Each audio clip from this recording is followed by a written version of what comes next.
So way back before even getting to fund management, just a little bit of a history of where I grew up. So I grew up in Brazil, and at that time, Brazil was going through massive economic crisis, currency devaluations, cabinet changes. They couldn't predict anything. So basically, that led me to study economics because I was trying to see if I could understand what was going on a day-to-day basis by applying that to my degree. And over time, eventually, I moved to the U.S. And at that time, I wanted to remain connected to Latin America. And what Latin America did have quite a bit at the time was a lot of debt.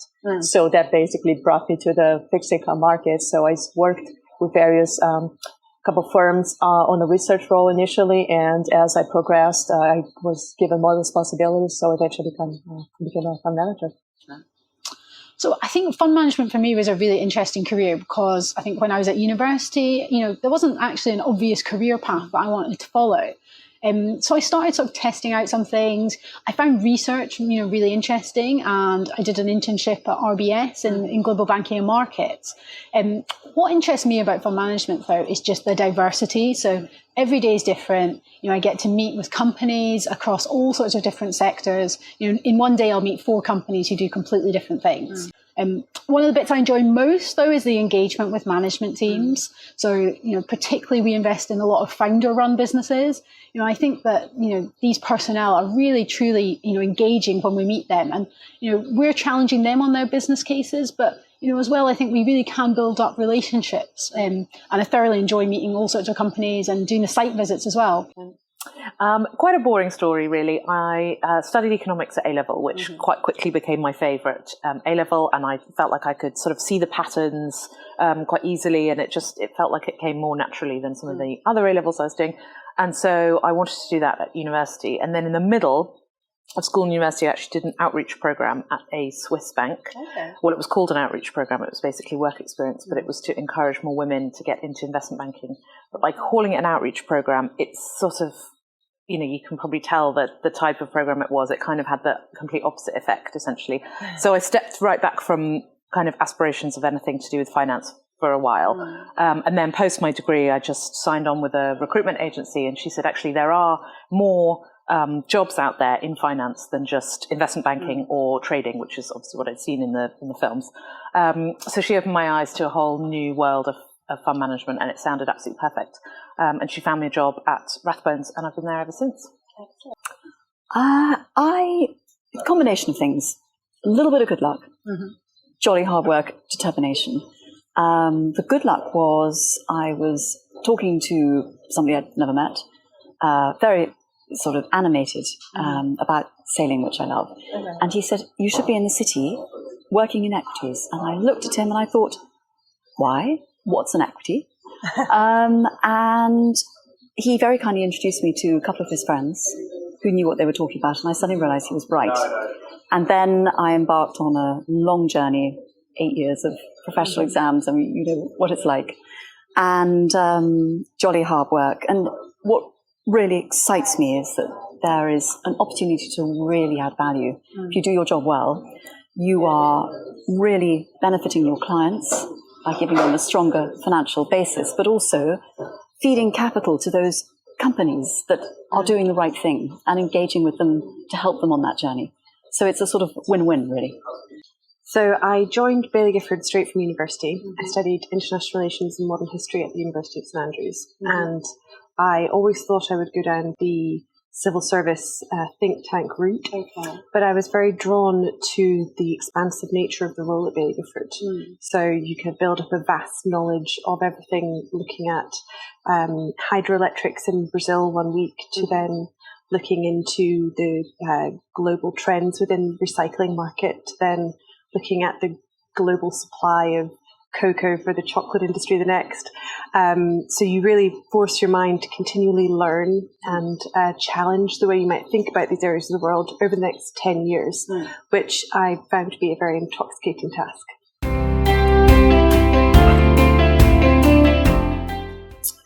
So my best investment recommendations typically come from in-depth engagements with management of misunderstood businesses.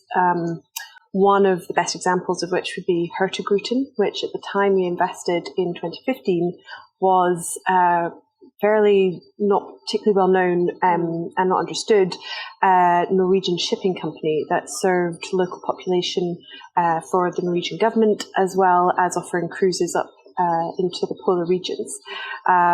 When the bond priced, it came actually quite wide of where the market traded at the time, reflecting the market uneasiness surrounding the credit. And what we saw in that kind of outlier was an underappreciated resilience in that product offering. So it offered smaller vessels which were able to navigate shallower waters, getting closer to the natural beauty of the fjords and the polar regions, with a focus on sustainability and exploration, which is very different to the kind of floating hotels that dominate the cruise industry. And that, combined with an exceptionally experienced management team and a 120-year-old brand, we thought was really quite compelling. And that investment actually delivered 3 times the market return over our holding period for our clients. It's not a household name, but it's a company called GB Group, and it's AIM listed. It's just over £1 billion in market cap now. We've owned it in the fund for a really long time, but since I've been looking at it, it's returned about 360%, which means it's added about 500 and just under 600 basis points of performance to the fund over that time, over kind of 5 years, which is great. And they do it's basically a kind of identity management system. So they use software to find out who you are when you're online. Maybe it's for if you're onboarding as a new employee, or whether it's when you're checking out on an online retailer or something. You know, when you type in your address and it just auto fills it now for you. That is GB software. Yeah, so the best trade has been the Ukraine trade back in 2015. So at that time, you may recall, Ukraine basically was in conflict with Russia. The economy was in the free fall, the currency had collapsed, and the bond prices had collapsed as well. They were trading around 40 cents on the dollar. And I decided to actually go also on holiday to Kiev. Easter holiday, flights were cheap. Nobody wanted to go to Ukraine, even though Kiev was perfectly fine. The whole problem was primarily on the eastern part of the country. But I also took one day of research and basically spoke to some locals. And I got quite a bit of interesting insights. And when I came back, I realized that the situation most likely was not going to get worse. In other words, the country had hit bottom. The bond price had hit bottom. So when I came back to the office, the first thing I did was actually to add exposure to our Ukrainian holdings. And a few months later, the country basically restructured the debt, but the recovery values were much higher than what I paid for the bond. So that was the best trade in my career.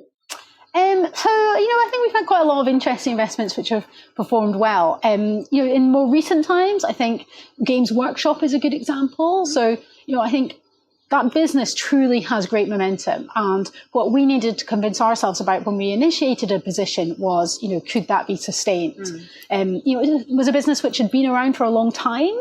So people knew it and it sort of come into light again.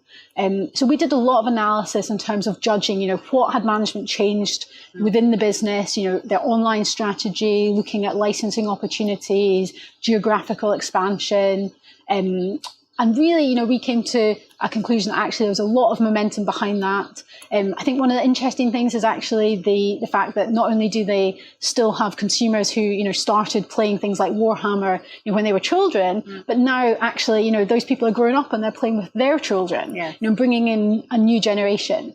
So, that's been a really encouraging investment and, still performing well, and we truly believe in it. I guess it's been to watch cash flow very carefully.